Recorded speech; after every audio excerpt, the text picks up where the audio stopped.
ਇੱਕ ਬੰਦਾ ਬੜਾ ਮਾਲਦਾਰ ਸੀ। ਲੋਕਾਂ ਦੇ ਵਿੱਚ ਖੈਰਾਤ ਬੜੀ ਕਰਦਾ ਸੀ। ਗਰੀਬ ਮਸਕੀਨ ਲੋਕਾਂ ਨੂੰ ਬੜਾ ਮਾਲ ਦਿੰਦਾ ਹੁੰਦਾ ਸੀ। ਕਿਸੇ ਟਾਈਮ ਕਣਕ, ਮੁੰਜੀ, ਚਾਵਲ, ਖਾਣ ਵਾਲੀਆਂ ਚੀਜ਼ਾਂ ਵਗੈਰਾ। ਤੇ ਇੱਕ ਦਿਨ ਉਹਨੇ ਨਾ ਐਲਾਨ ਕਰਤਾ ਵੀ ਸਾਰੇ ਲੋਕ ਮਸਜਿਦ ਦੇ ਅੱਗੇ ਇਕੱਠੇ ਹੋ। ਮਸਜਿਦ ਦੇ ਅੱਗੇ ਸਾਰੇ ਲੋਕ ਇਕੱਠੇ ਹੋ ਗਏ।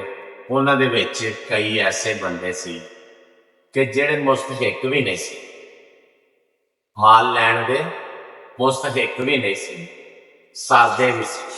ਲੇਕਿਨ ਉਦੋਂ ਨੂੰ ਬੰਦਾ ਸੋਨਾ ਵੰਡ ਰਿਹਾ ਸੀ, ਸੋਨਾ ਵੰਡ ਰਿਹਾ ਸੀ। ਸਾਰੇ ਲੋਕ ਇਕੱਠੇ ਹੋ ਗਏ ਪਿੰਡ ਦੇ, ਲੈਣ ਬਣਾ ਲਈ।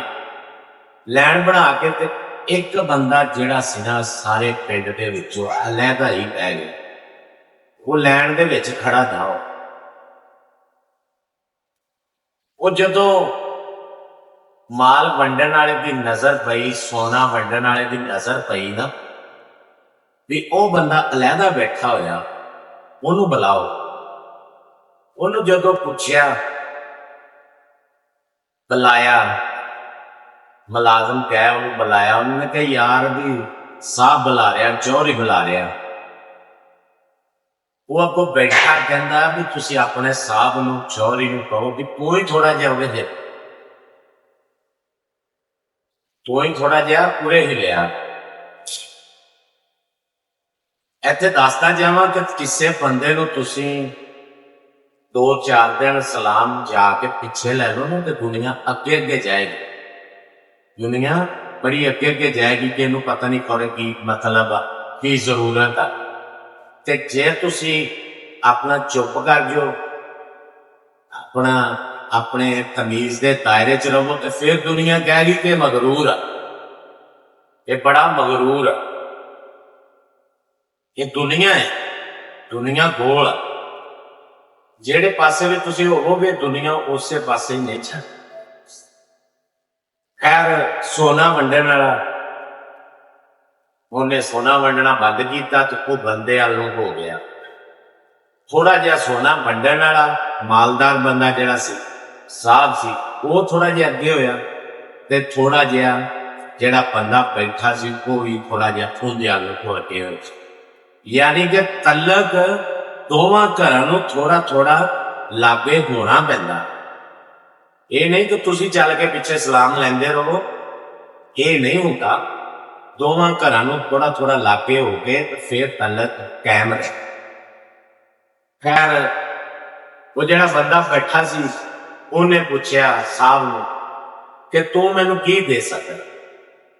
ਮੈਂ ਉਹਦੇ ਕੋਲੋਂ ਮੰਗਦਾ ਜਿਹੜਾ ਦੇ ਕੇ ਬਾਅਦ ਚ ਤਾਨਾ ਨਹੀਂ ਦਿੰਦਾ, ਜਤਾਂਦਾ ਨਹੀਂ, ਜਿਹੜਾ 10 ਬੰਦਿਆਂ ਨੂੰ ਨਹੀਂ ਦਿੰਦਾ। ਤੂੰ ਮੈਨੂੰ ਕੀ ਦੇ ਸਕਦਾ। ਹੁਣ ਉਹ ਸਾਹਿਬ ਕਹਿੰਦਾ ਕਿ ਮੰਗ ਤੂੰ ਮੇਰੇ ਤੋਂ ਕੀ ਮੰਗਦਾ। ਤੇ ਉਹ ਕਹਿੰਦਾ ਕਿ ਤੂੰ ਮੈਨੂੰ ਕੀ ਦੇ ਸਕਦਾ। ਉਹਨੇ ਕਿਹਾ ਅੱਛਾ। ਉਹ ਇੱਥੇ ਬੰਦੇ ਖੜੇ ਸੀ। ਅੱਜ ਕੱਲ ਤੇ ਆਏ ਨੇ ਨਾ ਮੰਗਣ ਵਾਲਿਆਂ ਕੋਲ ਕੌਲੇ ਹੁੰਦੇ ਨੇ, ਸਿਲਵਰ ਦੇ, ਸਟੀਲ ਦੇ, ਉਹਨਾਂ ਵੱਡੇ ਵੱਡੇ ਰੱਖੇ ਹੋਏ। ਉਦੋਂ ਕਾਸੇ ਹੁੰਦੇ ਸੀ, ਕਾਲੇ ਰੰਗ ਦੇ ਕਾਸੇ ਹੁੰਦੇ ਸੀ ਮੰਗਣ ਵਾਲੇ। ਉਹਨੇ ਬੰਦੇ ਕੋਲ ਲੈਣ ਦੇ ਵਿੱਚੋਂ ਕਾਸਾ ਫੜਿਆ। ਕਾਸਾ ਫੜ ਕੇ ਤੇ ਉਹ ਜਿਹੜਾ ਚੌਧਰੀ ਸੀ ਵੰਡਦਾ ਸੀ ਉਹਨੂੰ ਕਹਿੰਦਾ ਕਿ ਦੇ। ਉਹਨੇ ਇੱਕ ਮੁੱਠ ਪਾਈ। ਮੁੱਠ ਪਾਣ ਦੀ ਆਵਾਜ਼ ਆਵੇ ਲੇਕਿਨ ਇਹ ਨਾ ਪਤਾ ਲੱਗੇ ਕਿੱਥੇ। 1 ਪਾ, 2 ਪਾ, 3 ਪਾ। ਨਾਲ ਨੌਕਰਾਂ ਨੂੰ ਵੀ ਕਹਿੰਦਾ ਕਿ ਪਾਓ। ਉਹ ਵੀ ਪਾਣ ਲੱਗ ਪਏ। ਪਾ ਪਾ ਕੇ ਜਿਹੜੇ ਤੋੜੇ ਭਰੇ ਸੀ ਨਾ ਪਿੱਛੇ ਸੋਨੇ ਦੇ ਸਿੱਕਿਆਂ ਦੇ, ਉਹ ਖਾਲੀ ਹੋ ਗਏ। ਨੌਕਰ ਸਾਹਿਬ ਨੂੰ, ਚੌਧਰੀ ਨੂੰ ਕਹਿੰਦੇ ਆ ਕਿ ਪਿੱਛੇ ਦੁਨੀਆ ਬੜੀ ਖੜੀ ਆ, ਫਲ ਬਿਲਕੁਲ ਮੁੱਕ ਗਿਆ, ਖਾਲੀ ਹੋ ਗਿਆ। ਹੁਣ ਉਹਨੂੰ ਪੁੱਛਦਾ ਕਿ ਤੇਰੇ ਕੋਲ ਕੀ ਹੈ, ਤੇਰੇ ਜ਼ਿਹਨ ਦੇ ਵਿੱਚ ਇਹ ਕੀ ਹੈ, ਮੈਂ ਇੰਨਾ ਸੋਨਾ ਪਾ ਦਿਆ ਕਿੱਧਰ ਗਿਆ। ਉਹਨੇ ਕਿਹਾ ਇਹ ਇਨਸਾਨੀ ਹਸਰਤ ਹੈ, ਇਨਸਾਨੀ ਖਵਾਹਿਸ਼ਾਤ ਹੈ। ਇਹ ਇਨਸਾਨ ਦੀ ਖੁਆਇਸ਼ ਇਨਸਾਨ ਕਦੀ ਨਹੀਂ ਰੱਖਦਾ। ਇੱਥੇ ਤੁਸੀਂ ਦੇਖ ਲਓ ਕਿ ਬੰਦੇ ਕੋਲ ਹੁੰਦਾ ਨਾ ਵੀ ਯਾ ਅੱਲਾ ਪਹਿਲੇ ਇੱਕ ਛੱਤ ਦੇ ਦੇ, ਉਹ ਜਦੋਂ ਛੱਤ ਲੱਗ ਜਾਂਦੀ ਫਿਰ ਕਹਿੰਦੇ ਆ ਯਾ ਅੱਲਾ ਇੱਕ ਕੋਠੀ ਹੋ ਜਾਵੇ। ਜਦੋਂ ਕੋਠੀ ਲੱਭ ਜਾਂਦੀ ਨਹੀਂ ਇਹ 5 ਦੀ ਹੈ 10 ਮਰਲਿਆਂ ਦੀ ਹੋ ਜਾਂਦੀ ਨਾ ਕਿਤੇ, ਉਹ 10 ਮਰਲਿਆਂ ਦੀ ਲੱਭ ਜਾਂਦੀ ਫਿਰ ਕਹਿੰਦੇ ਆ ਕਿ ਯਾਰ ਮੇਰੇ ਮੁੰਡੇ ਵਾਸਤੇ ਵੀ ਇੱਕ ਕੋਠੀ ਹੋ ਜਾਵੇ ਨਾ। ਯਾਨੀ ਕਿ ਇਨਸਾਨੀ ਖੁਆਇਸ਼ ਵੱਧਦੀ ਜਾਂਦੀ। हमेशा उन्हीं की ख्वाहिश करो जिनमें के बंदे की पूरी हो गई। ख्वाहिश हमेशा इंसान को अपनी चाह के मुताबिक चाहिए। हंसते रहो ते वास्ते रहो।